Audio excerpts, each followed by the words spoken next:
সম্মানিত দর্শক, ডাক্তার আনোয়ারুল হকের লেখা আজকের গল্প হিরোশিমার কান্না। বিকেলের নরম রোদ জানালা দিয়ে বসার ঘরটাকে উজ্জ্বল করে রেখেছে। অনেক আঁখি আর ইরাক সোফায় বসে গল্প করছিল। হঠাৎ ইরাক তার ইতিহাস বইটা নিয়ে প্রশ্ন করল, দাদা, হিরোশিমা আর নাগাসাকি নিয়ে তো অনেক কিছু শুনেছি, কিন্তু এই শহরগুলোর মানুষদের কি হয়েছিল? অনেক চুপ করে কিছুক্ষণ ভাবল, তারপর গভীর শ্বাস নিয়ে বলল, 6ই আগস্ট 1945 সালে এই দিনটা মানব ইতিহাসের সবচেয়ে ভয়ঙ্কর দিনগুলোর একটা। আঁখি বলল, হ্যাঁ, সেদিন যুক্তরাষ্ট্র জাপানের হিরোশিমা শহরের উপর লিটল বয় নামের পরমাণু বোমা ফেলেছিল। ইরাক বলল, তারপর? অনেক বলল, তারপর যা হয়েছিল তা ভাষায় প্রকাশ করা খুব কঠিন। কয়েক সেকেন্ডের মধ্যে পুরো শহর ধ্বংস হয়ে গিয়েছিল। হাজার হাজার মানুষ এক মুহূর্তে পুড়ে ছাই হয়ে গিয়েছিল।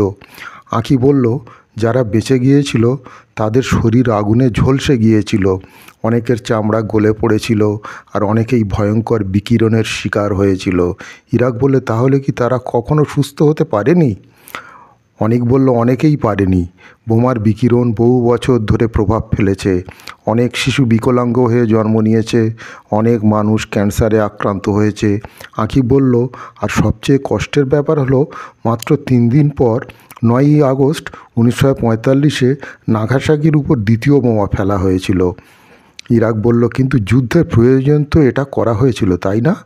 অনেক বলল, অনেকে বলে যুদ্ধ শেষ করার জন্য এটা করা হয়েছিল, কিন্তু সত্যি কথা হলো, লাখ লাখ নিরপরাধ মানুষকে হত্যা করে কোনো যুদ্ধের সমাধান হতে পারে না।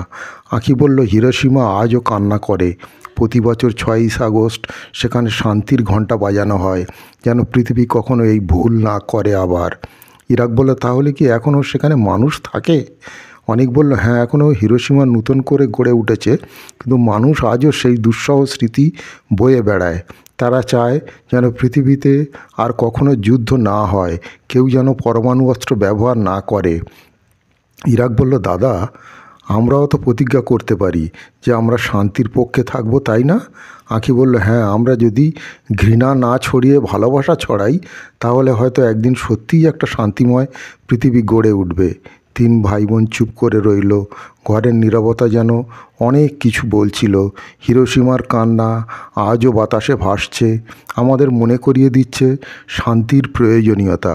তো সুপ্রিয় দর্শক, আজকের এই গল্প হিরোশিমার কান্না যদি আপনাদের ভালো লেগে থাকে, চ্যানেলটি সাবস্ক্রাইব করে রাখতে পারেন আর ভিডিওটিকে লাইক ও শেয়ার করুন। ভালো থাকুন, সুস্থ থাকুন।